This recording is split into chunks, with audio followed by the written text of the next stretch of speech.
Hey everybody, it's the DA Wrestling Podcast. Apparently Tucson has the most cracking meth heads in the world. Who knew that one? Also, also Randy Orton is looking for a fight on SmackDown. Bailey gets screwed over by Dakota Kai.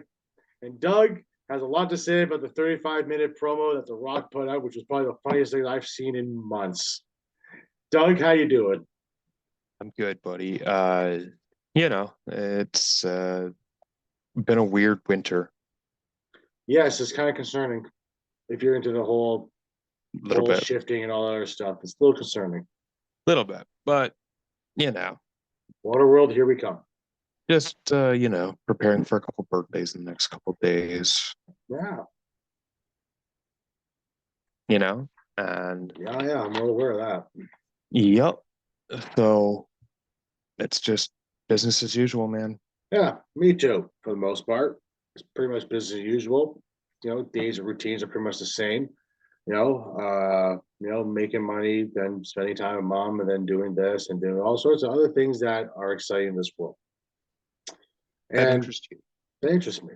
You know, Side note there, all you Canadian fellas out there too. Former Prime Minister Brian Mulroney passed away. I know I'm old. Those who aren't watching don't know who Brian Mulroney is. That's okay. He was the 18th Prime Minister of Canada. He's the one that gave us the lovely GST. Thanks, And Doug. again, nobody outside of Canada will understand a word you just said. Absolutely not. But if they know history and But they know history of countries, they might but know to that. to shift focus to the world of wrestling, we did have Yeah, a couple of deaths this week. we did. with Ole Anderson Yep. and Virgil, Yeah. both passing away this week. Yes. Ole Anderson, by a lot of accounts, was not the most likable human being, Yes. I remember but we mentioned this on Monday's thing, but yeah, let's get through it again because we didn't really, we kind of just mentioned it, but let's go talk a little about Oli for a second. yeah. So like Ole Anderson was not the most likable person, but Yeah. he was a creative genius. He was a booker for Jim Crockett Promotions Yeah. and then George Championship Wrestling. It's also part of Um, the four he was a original. he was a part of the original Four Horsemen. Yeah. Um, and and yeah, so he was the one that gave us the Black Scorpion Yep. angle with that everyone still talks about. Yep. That happened 40 some odd years ago now. Yep.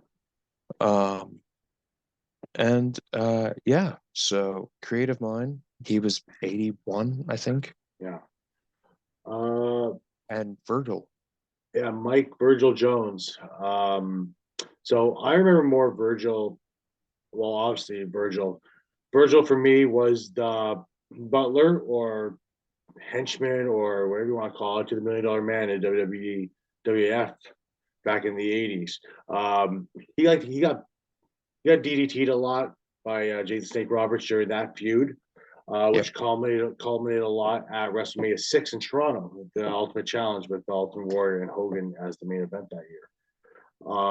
Virgil went on to have a fairly cool career. He had a boxing gimmick in WAF at the time after he left $1 Million Man. Uh, didn't really cost much. Went to WCW for a bit. Came back really just to WWE for a small stint. Nothing really Yeah. crazy. And then Yeah. he's kind of been, I know he's had his health issues over the past number of years. So Yeah. very sad to see So can Virgil I be pass. full disclosure? Yeah. My my memories of Virgil Yeah. was as a member of the NWO. Yes. He was a member of the NWO. The early goings of the NWO. So it was the early comings of the NWO when they first came to prominence. He was part of that group. I know he left sometime halfway through it. Pardon me? I think he left halfway through the NWO. He was there the entire duration, but I Oh know no, he he left. he was Was it he was there. He was there from 96 till at least 99. okay? Uh, and he was a part of different iterations of the NWO. Like when Mm. they split to NWO and Wolfpack in 98, Hollywood and Wolfpack, he was on Team Hollywood. Yeah, But like, yeah, honestly, I just remember him kind of being the guy that always got kind of left behind. Yep. And he got his ass kicked by the baby faces. Yeah. Um, I mean, good looking dude, but like, I mean, the charisma of a wet paper bag, maybe. I guess so. Yeah. He wasn't. He was good for But what he was. And sometimes you need that type of talent in the world of wrestling too. sure, Just guys who are just jobbers. They're good wrestlers, but they're not I say it all never the be time. that first. So I say it all the time. Not everyone needs to be pushed. Not everyone needs to be world champion. You know, some it's people have true. a certain spot on the card, Yeah. and and good, good for Virgil. He, you know, Yeah. made a name for himself, and Yep. I'm sure he'll be missed as well. Yes. Okay, that being said, let's move on to SmackDown because Yeah. almost half of it was taken up by this opening segment We did. with Ole Anderson Yep. and Virgil Yeah. both passing away this week. Yes. Ole Anderson, by a lot of accounts, was not the most likable human being, Yes. I remember but we mentioned this on Monday's thing, but yeah, let's get through it again because we didn't really we kind of just mentioned it, but let's go talk a little about Oli for a second. yeah. So like Ole Anderson was not the most likable person, but Yeah. he was a creative genius. He was a booker for Jim Crockett Promotions Yeah. and then George Championship Wrestling. It's also part of Um, the four he was a original. he was a part of the original Four Horsemen. Yeah.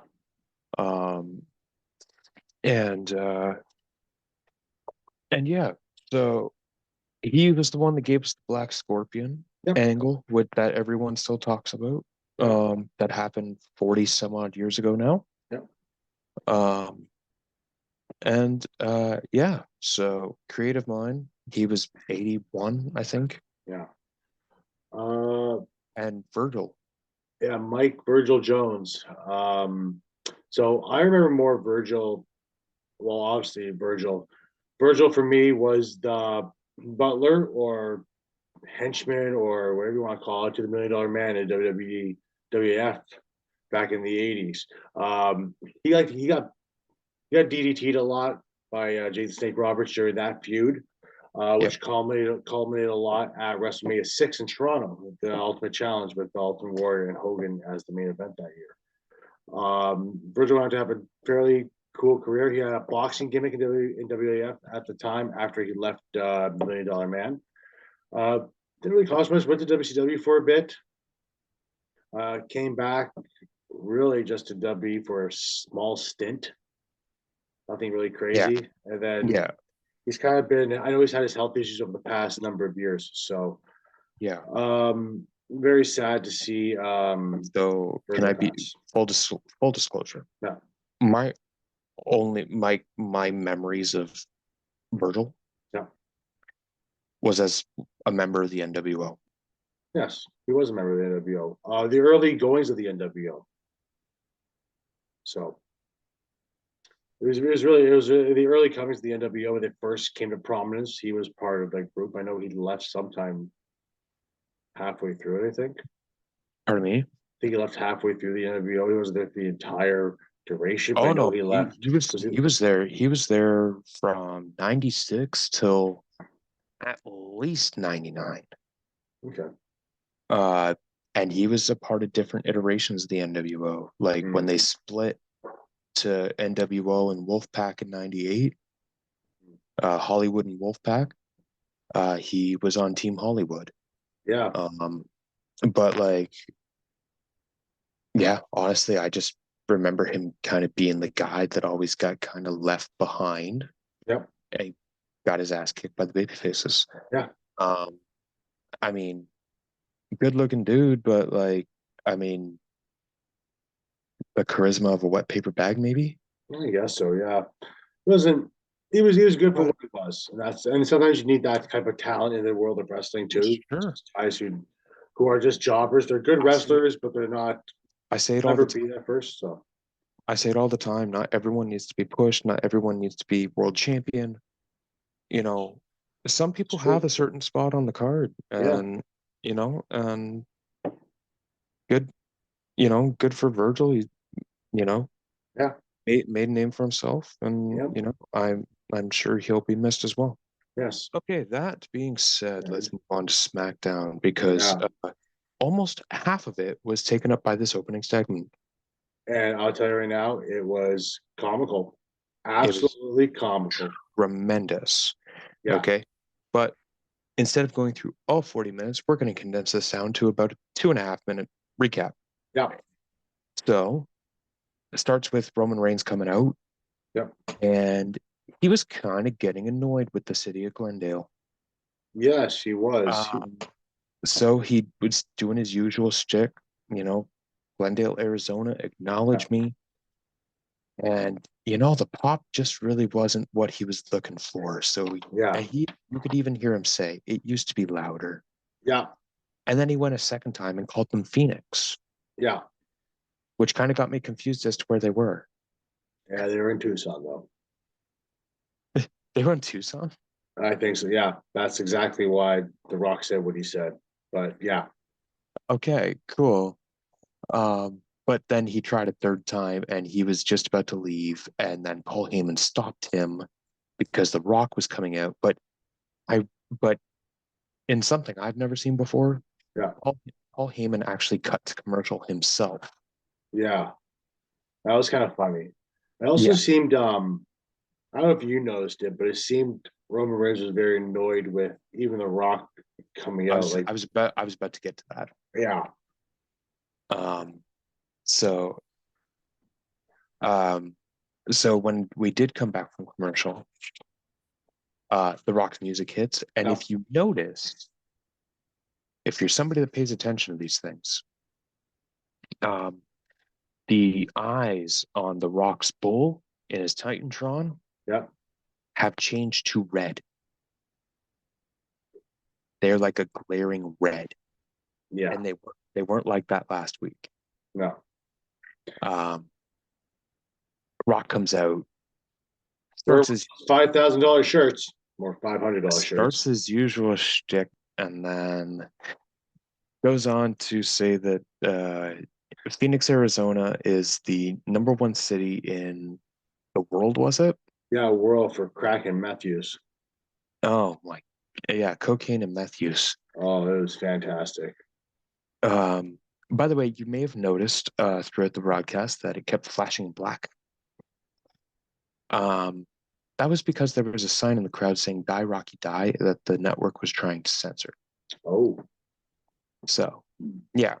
Um, but yeah, he goes on to say, he kept, I think, like he was forgetting part of his promo. yeah. That's why he rambled on for so long. Yeah.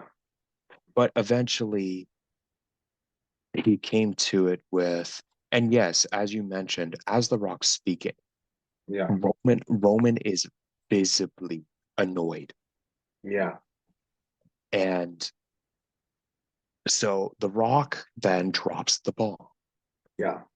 His response to Cody's challenge that he mentioned at Yep. Elimination Chamber Yep. is a counter offer for the tag match that we were talking about a couple of weeks ago on this very Yep. show.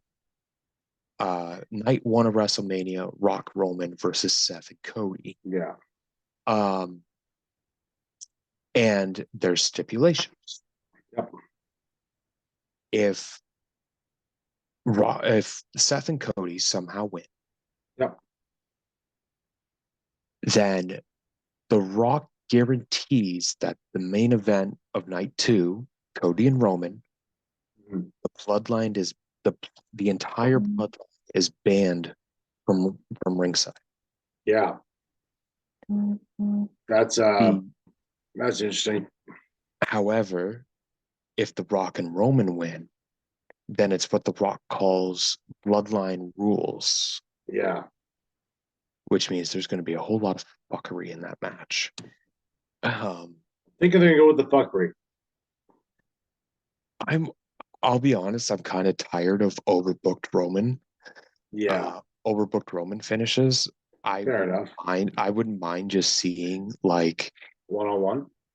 yeah, I think. uh, Okay, you go. We go. yeah, no, I was just saying like I I I am as big of a Roman Reigns supporter as the next guy. Yeah. Well, the next guy doesn't really support Roman Reigns, but you get my point. Who's the next Okay. guy? I don't know. It's cool to hate Roman Reigns, remember? Yeah, I like Reigns. I just want to see the title on somebody else. Or did that trend die over the last couple of years when he became literally the biggest star in all of wrestling? I can't really start all wrestling. Okay. But who knows? But I even supported Roman through the dark times.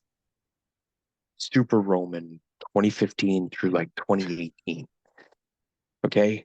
But even I've grown tired of these overbooked finishes. It's been a long time since I've just seen Roman win a clean match or win a match. Yeah, it has been it's been a while since he's actually won something clean.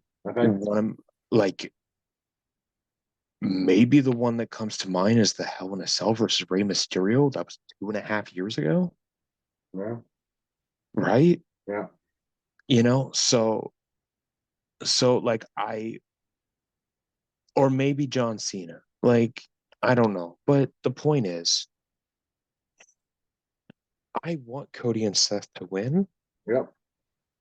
Because I want to see Roman show the world like he doesn't need the bloodline. No. They're just there for his convenience. Yeah. Right? Yeah, because that's been the whole dynamic of this whole group. Yeah. Roman is the undisputed best wrestler in the family. Yeah. That's why he's champion. Yeah. Right? Yeah. So why would he need his cousins to bail him out of title matches? Well, that's just it, right? But that's kind of how they keep. That's kind of they keep the hell on him, right? Right. So, like us longtime Roman fans, like we wanted people to understand, like this dude can do whatever the fuck he wants. Yeah.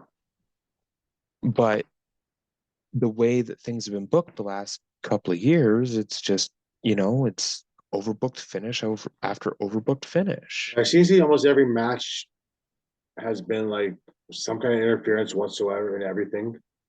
If it wasn't when it wasn't the Usos, Solo. it was Solo. Cash the Castle. Right, but when it wasn't either of them, Paul Heyman somehow gets involved. Yeah. Right? I don't remember the last time Roman's had to defend the title on his own. Yeah. With no interference. So that's why I want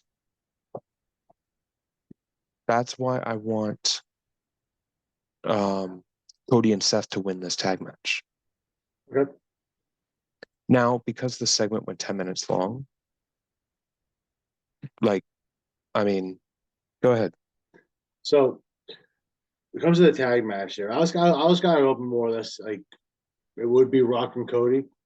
Mm-hmm. But we also fine with the tag match. Mm-hmm. Now, here's the thing. Now, there's a couple things I think are probably going to happen with this, right? If I see Cody versus Roman, no bloodline, I'm good with that. I'm 100% good with it. If there's also something where that goes on with the bloodline and it's Cody gets the bloodline rules, I'm actually kind of okay with that too. But my reasoning is pretty fairly simple. I think I think either way, that title is getting changed to Cody. I think The Rock is going to have a part to play in it. I think he's going to cost Roman that title. Now, if his bloodline rules, it makes it a little more easier for The Rock to be able to do it. Whereas if it's not, and it's just one-on-one, I can still see The Rock coming in at some point. John Cena versus The Miz, something like that. Yeah, but okay, there's a little bit of revisionist history with that one, the Miz John Cena one, and I'm just going to remind everybody really quickly. Yeah, Miz had a concussion. The Rock was the host. Yeah. The match was going to end in a double countout. Yeah. because Miz was not stupid. Yeah. And The Rock was like, nah, screw that. Like, to my understanding, it was a complete audible that The Rock ended up down there, Fair enough. right? I don't think it'd be inaudible this time. But I do think that in the end, it was the plan all along to have him screw Cena out of the title. Yeah. It's just how they got there that's a little fuzzy for some people. Funky. But yeah, that being said, I mean, yeah, the bloodline rules stuff makes it easier for Rome or for Rock to turn on Roman. Yeah. But even with no bloodline interference, Yeah. just Cody beating Roman clean. But I can also see though too. Now I don't know. You mentioned earlier about paying attention to things. Mm-hmm. With the Rock's eyes and his logo being red. Red. So last week we saw it this week too. When they did the whole finger in the up thing, the Rock had his finger like so, pointing the direction of Roman Reigns, and then he did this as he closed his thumb up. He had it pointing the loser direction, pointing directly at Roman, and then pointing like this. Now, I can definitely see the Rock screwing Roman out of this title for sure, because I don't think the Rock, with his ego and all this stuff too, wanted to really to acknowledge the tribal chief, which he did on Friday Night SmackDown. He acknowledged him. I was just about to bring that up. Oh, As sorry. The Rock was about to go home with his if you smell. Yeah. Roman actually stops him. Yes. And he says, I need something from you. Yeah. And he says, I'll do anything for my family, but I need one thing from you. Mm-hmm. Acknowledge me. Mm-hmm. And they had this really cool stare down that lasted about 45 seconds. Yeah. And and The Rock just straight up, I acknowledge you, my tribal chief. Yeah. Okay, cool. And then Rock even let Roman finish the if you smell. Yeah. With what the bloodline is cooking. Yeah. So I thought that was a really cool touch. Yeah.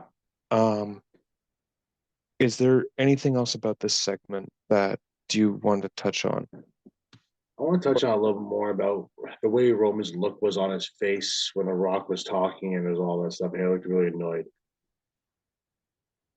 I think part of me feels too in that tag match, because it's probably going to happen, that maybe during the tag match, Roman leaves The Rock out to dry if it starts going really bad. Because it's almost like, well, at the end of the day, so they're both leaders of that table, no matter what. Whoever has that title is irrelevant, right? So that's interesting, right? Yeah. Because if you do that, you're almost starting the Roman Reigns face turn already. Yeah. Because listen, we both know where this is all heading. It's either SummerSlam or WrestleMania 41. Yeah, that match is going to happen. The end game the end game is going to be Roman Rock. Yeah. Now, I do believe the turn's coming. Mm-hmm. Either the Raw or the SmackDown after WrestleMania. Okay. I think undisputably that's when the turn happens. Mm-hmm. And you can even beat Roman up so bad that he goes away for months. Let's just say months. Yeah. That's good. Yeah. But he can go away for months. You write him off TV. Yeah. And then you maybe have The Rock facing Cody at SummerSlam. And I think I might have mentioned this before. Yeah, but you didn't mention title. If that has to be the case, title would be involved. Right. You have Rock facing Cody for the title at SummerSlam. Yeah. and Roman comes back to help Cody retain. Yeah, I can see that happening. And then there is your full Roman Reigns babyface, and him and Cody are the two. My only problem with turning Roman back to a face is like, who's your biggest heel after this? You'd have to have Gunther. Gunther, maybe Drew. Drew's gonna be on Raw though. Right. But but that's the thing, right? Yeah. So, but you know what? That's a 8 months from now problem, or 4 months from now problem. That's also a predictions thing too. We're gonna do for WrestleMania when that comes up, gets closer. But because we fantasy booked the shit out of this. We just did. Let's move on. I mean, like throughout the last couple of months, we have fantasy booked the living shit out of this scenario. That's true. Let's move on to something we probably all saw coming, and that was the Dakota Kai turning on Bayley last night. Boy, did I call it or did I call it? I think we both called it, but I think also too. I thought it was a little early. I thought maybe they maybe wait a little bit longer, but no, because you're literally 5 weeks from WrestleMania. Is it 5 weeks at this point? And you watch what's about to happen. It'll be a callback to back in the day. Yep. Orton and Punk leading up to WrestleMania 27. Orton had a series of single matches against every member of the Nexus. Oh, yeah, I remember that. And if he beat each one, that specific member was banned from ringside for the match at WrestleMania. Oh, that's going to happen. I hope that's what's going to happen. Yeah, we're going to call back then. Because, so here's the thing, like, I saw a little bit of chatter like, oh, why is nobody coming out to help Bayley? Because lo and behold, it's the consequences of your actions, Bayley. Yeah. Like she's alienated a lot of people, mocked a lot of people. Well, she's been a heel for the last 5 years. Yeah, it's been a long time. I was gonna say it's about like we were talking about it today with a guy at work. He's like, I tell him, it's been a long time since she's been a face. It's been about 5 years. Like she was a heel for the entire pandemic. And I mean, to be honest with you, she did some of her best work during that pandemic. Oh, absolutely. Like you can't even deny that. No, but listen, so there is a legit storyline reason as to why, no one's coming out to help Bayley. Yeah. As we get a photo bomb from the kid. Boy. Recording, buddy. Okay. I'll come talk to you in a minute. Right. But yeah, so there's a legit storyline reason why Bayley doesn't have any friends to help her. Because she has alienated everybody because the last friend she had, she took off for New Japan or Stardom. Oh, Mercedes and we'll be seeing her probably next couple of weeks on AEW probably. I mean, it's from Boston. When's that Boston show? 2 weeks? 2 weeks from now, I believe. Yes, or a week from now. Well, yeah, 2 weeks from now. Oh yeah. It's what? It's the 13th. I think so. Yes. Next, not this coming Wednesday. Next Wednesday. After. Yeah, it's at the TD Garden in Boston. So, but anyways, that's neither here nor there. Right. So I think like that's kind of how they're going to set it up. Yep. Like Bayley's going to realize like, hey, it's 4-on-1. Yep. I need to figure out a way to eliminate the other 3, so she just has Io alone at WrestleMania. Yeah. I mean, that's probably what's going to happen. There is 5 weeks. There's 4 members of Damage Control. She could probably just do that. Well, there's 3 members not named Io Sky. Yeah. So you can split this up. Like you have Bayley with a promo next week, which sets the following 3 weeks.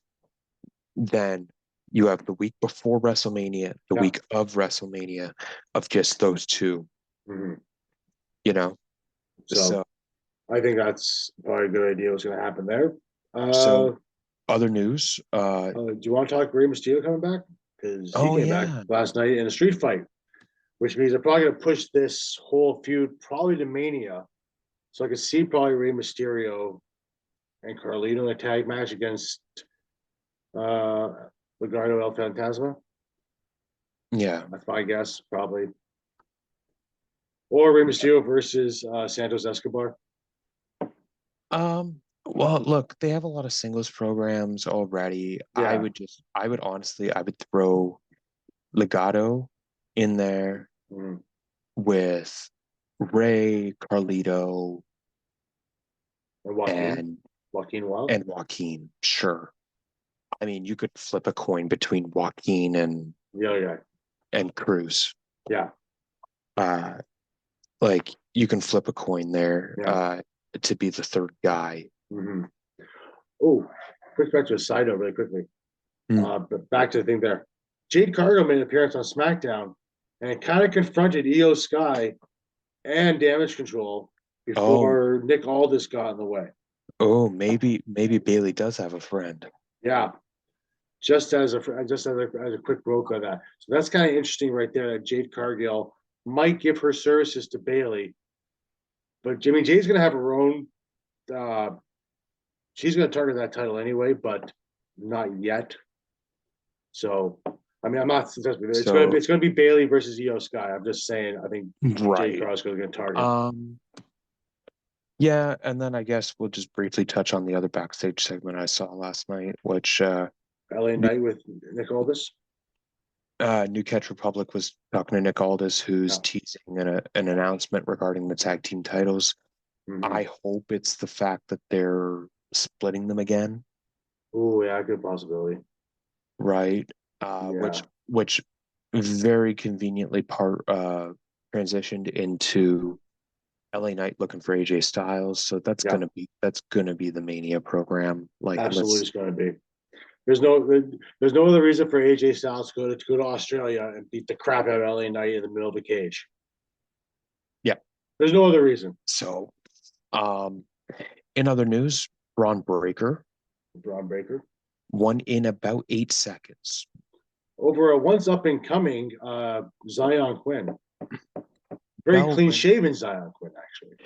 Bell rings, Braun spear, Braun pin, Braun 1, 2, 3. Yeah.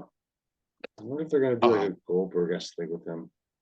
Oh no, they're okay. So if you remember when the brand split again in 2016, for the first like couple of months they were doing these squash matches with Braun Strowman. Yeah, remember that. Which is actually how we ended up with James Ellsworth at one time. Yeah. Shout outs to James Ellsworth, man. That dude made one very timid promo turn into like a 2 or 3 year run with WWE. Yeah, he did. Good for him. Yeah. But I think like that's what they're doing with Braun Breaker is they're just gonna feed him talent. For a little bit. And they're gonna feed him talent. He's gonna just start running through everybody, and the opponents are gonna start progressively getting stronger. Mm-hmm. But then it's gonna be like, I would say post Mania. Whoever the United States champion is, I could see Braun Breaker coming out and just getting right in their face. Yeah. Because I don't think he'll have a match at Mania. I mean, he might, but I don't think he will. I mean, right now, if you look at that card right now, there's a lot of already potential matches. Because he's probably doing his farewell NXT match. He'll be doing a stand deliver that tag match with what the heck's his name? Oh. Did we speak about this on Monday? I'm not sure. But briefly speaking about NXT, it is expected that Tama Tonga is headed to WWE. Let's talk about this really quickly here before we get into Orton, because we may have been with Orton. But let's talk about this really quickly. Tama Tonga, there is talk that I've heard today that he might be joining the Bloodline. Yes, I did see that same thing, because they do consider like Haku, who is Tama's father, like The Rock and them, they all consider Haku like extended family. Yeah, there is. I don't know if there's actual somewhere No, blood. Yeah, he's not actually a part of the bloodline, yeah. but it's like, think about it like this. It, they're pretty. Did your parents ever have a close friend that you called uncle Oh or yeah, I got tons. aunt or something like that over the years? Yeah, well, It's probably one of those things. where's Haku from originally? Uh, I think he's from. I don't. It's not Fiji because I, that's Jimmy Snuka, I think he's from Tonga, actually. which isn't far from the Isle of Samoa. I'm Well, correct. yeah, he's from Tonga. Yeah. Um, So, which, by the way, speaking of Haku, Dark Side of the Ring was interviewing him for something, oh yeah, and they showed him he had never seen Shockmaster's debut, oh yeah, and they showed it to him. oh really? It is the funniest 2 minutes of you watching this dude laugh his ass off. Oh my god, I, it's so I got a lot of fond memories of Haku. I'm not gonna lie, I got a lot of fond memories of Haku. but again, because I was a big WCW guy, I watched him a lot as The a member Faces of Fear, right? of Face of Fear with Barbarian. See, I remember with Haku, just being Haku Hmm. and being tagging with well, he tagged Andre, with Andre the Giant at WrestleMania 6, right? yeah, He was also King Haku yeah, he when he was beat king of Harley the ring, Race. right? He beat Harley Race in a King of the Ring, well, King match back then. They used to have those regularly, right? Hmm. Um, and he To lost. defend the title of King of the Ring. Yeah, and he lost the crown to Hacksaw Jim Duggan, who then eventually lost to the Macho King. Right. Um, but yeah, But anyways, back to Tama Tonga. Tama Tonga, yes. So yeah, initially, like, I guess when this came out, people were like, oh, that's why the Good Brothers are down in NXT. No, I don't think so. No, I don't think he's going I to think I NXT at think all. I honestly think, well, no, All right. I think Tama Tonga might actually. And on that same episode, we saw the return of Sean Spears. Yes. Speaking of that, Um, I mean, I predicted him to show up in the Royal Rumble. He did not, but he's back now but he's going as Sean Spears too, not as Ty Sean Dillinger. Spears. Yeah, as Sean Spears. Yeah. So, so yeah, he took out Rich Holland, and I'm excited to see where that goes. Yeah, me too. I'm Um, excited to have Sean Spears back. I'm glad he's not doing the Ty Dillinger gimmick. I'm not gonna lie. I kind of like rather just have him do the Sean Spears thing. One last thought on Tama Tonga. Yep. I know we talked a bunch about him last week when Mm-hmm. we did our chamber review, Yep. and I went over New Japan. Yep. But the prospect of him joining the Bloodline Mm-hmm. is really freaking exciting Oh because yeah. because it can literally just, if you decide not to break up the Bloodline just yet, you could Yeah. have a moment in the ring with somebody, or that could be the Mania thing. Mm-hmm. Cody's just about to win, and Yeah. here comes Tama with the fucking gun stun. Oh Jesus. Like that would piss off a lot of people It if he would did piss. that. That It would would piss piss. off a lot of people. Oh my Just god! so you know, Oh, like if that happened, that would piss off a lot of people. give me all of the anarchy, please. Oh, that would just piss off a lot of people. But let's go to a quick Brian note to get to the main event here. Yeah, Main event, really quick match. For most part, Randy Orton. which was actually set up after the Rock segment. Yes, Uh, Randy was just wanted to beat the hell out of somebody, especially after the Logan Paul thing, and decided to beat up Austin Theory. well, actually, it actually goes. Actually, yeah, it saw went different than that. Yeah, we saw more dissension here between Waller and Theory. Yeah, So after that Rock Bloodline segment, it cut to the back, and Theory and Waller were watching the end of the chamber match yeah, where Logan punches Randy Orton.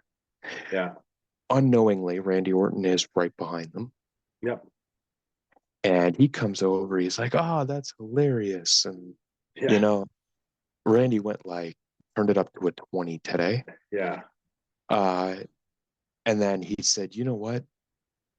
I don't care who it is. I will meet one of you in the ring later. And Waller immediately says Theory. Just threw it right out of the bus. Yep. And Theory even points this out. He said, Yeah. first Australia, now this. Why are you throwing me under all these buses? Yeah. He's like, it's a main event match against Randy Orton on SmackDown. During that Kevin match, Kevin Owens was the guest on commentator. commentary. And please, when Kevin Owens retires, please transition him to a color commentator. Oh yeah, Kevin's great. Oh my God, because he's the only one that cares about continuity, first of all. Yeah. Secondly, yeah, good match. And honestly, the end of the match, one of the cooler reversals into an RKO that I've seen. I was gonna say that was one of the nicest RKOs I've seen in a while. Or our Theory went for his like roll through front drop kick. Yeah. But when he rolled through and jumped up, Orton came up with him and dropped them. Yeah. Orton wins. Waller jumps Orton. Owens comes in, makes Then, Theory with another super Yeah. sickle on the stunner. Yeah. And fans go home happy. Yeah. Announcing next week on Raw. They announced too after that match that Logan Paul will be on SmackDown next week. Okay, cool. I Along can with see The it being Rock. a triple threat. Randy Orton, Kevin Owens, and Logan. That's my guess right now. Yeah. That's my guess right now. I can also see them kind of doing a Grayson Waller versus Austin Theory match in Mania for some odd reason. Because I know you're going to see it. I'll be honest, that's not a Mania match. No, I don't want to see it either, but I can almost see them doing it. I almost see them doing, or putting one of them in, or putting both of them in the IC title match, if that's possible. I don't actually think that. Well, actually, they could be involved with whatever this tag title picture is. Yeah, that could be too. But I may, because think about this. Mhm. You have a lot of big matches this year that are going to require a lot of time. Mhm. I could see this being a thinner card than Yeah. usual. Yeah. Well, yeah, the Elimination Chamber, that was a thin card, but the matches were fairly long. You know what I mean? So I could see them going that way. They have what, 4 or 5 matches both nights. No, you're not going to do that little. I would say the sweet spot for Romania is between 6 and 8. All right. 6 and 8 between both, or in both nights, 6 to 8. Oh, so 16 matches. Between 14 and 16, because so we can almost assume the Rock Roman, which by the way, we keep talking like this is actually happening. It's actually Cody and Seth are supposed to go to SmackDown next week to answer the challenge, but I think it's a foregone conclusion. Yeah, it's pretty much a conclusion. So I enjoyed Raw, or sorry, SmackDown. Yeah. I think that, we got a lot of progression with a lot of things, especially coming off the hot Elimination Chamber pay-per-view or premium live event. And very quickly before we go, we will give our thoughts on whatever comes out from AEW Revolution on our Monday show. Yes, we'll be doing. We'll briefly talk AEW Revolution. Lots of stuff going on. Sting's last match tomorrow in AEW. I'd be shocked if he kept the titles over the Young Bucks. I'd be shocked. No, I think he goes out on his back. Have you been seeing a lot of this stuff that's been posted the last few days about? Oh, Ric Flair. No, about Sting. Like people doing all their tributes and stuff. Yeah, I've seen some views about it. I saw something really cool today, actually. It's so cool. And like, listen, I was a little Stinger, okay? I was more of a Crow Sting guy. I wasn't really a fan of the beach bum. But I was a little Stinger. Yeah, fair enough. I was like 4 years old when I first saw Sting. Everyone has their thing, man. Yeah. But and then also on that, you have a triple threat match for the AEW title. Joe, Hangman, and Swerve Yeah, which Heyman really played quite the gag on everybody there, thinking he was gonna not be in the match and then just clocked Swerve. Mm. I'll be interested to see what goes on with that match there. If I'm pretty sure Joe's gonna retain it, but I wouldn't be surprised if Swerve wins that title. I wouldn't be shocked either. No, I'm pretty sure Joe's gonna retain it, just because I think Hangman's gonna get really frustrated with Swerve and just try to beat up Swerve once again. But I wouldn't be surprised if Swerve walks out of that title either. Yeah, I could see like Joe getting hit with a buckshot and Yeah, then Swerve just drops Hangman, and yeah, I could see that very easily happening. yeah. Um, It wouldn't surprise me one bit. All right, okay. so That being that said, is being said. That is our SmackDown review for the night. Uh, Doug, take us home. don't mind if I do. Uh, Thanks for listening. Find us on YouTube, DA Wrestling Podcast. Uh, Socials, DA Sports Podcast on Instagram, DA Sports Pod on X. You can find him, A Purcell 1982 on Instagram, Andrew DA Sports on TikTok, and I am DLines 1991 on X. We will catch you down the road. Don't forget to like, share, subscribe, everybody, and Accio.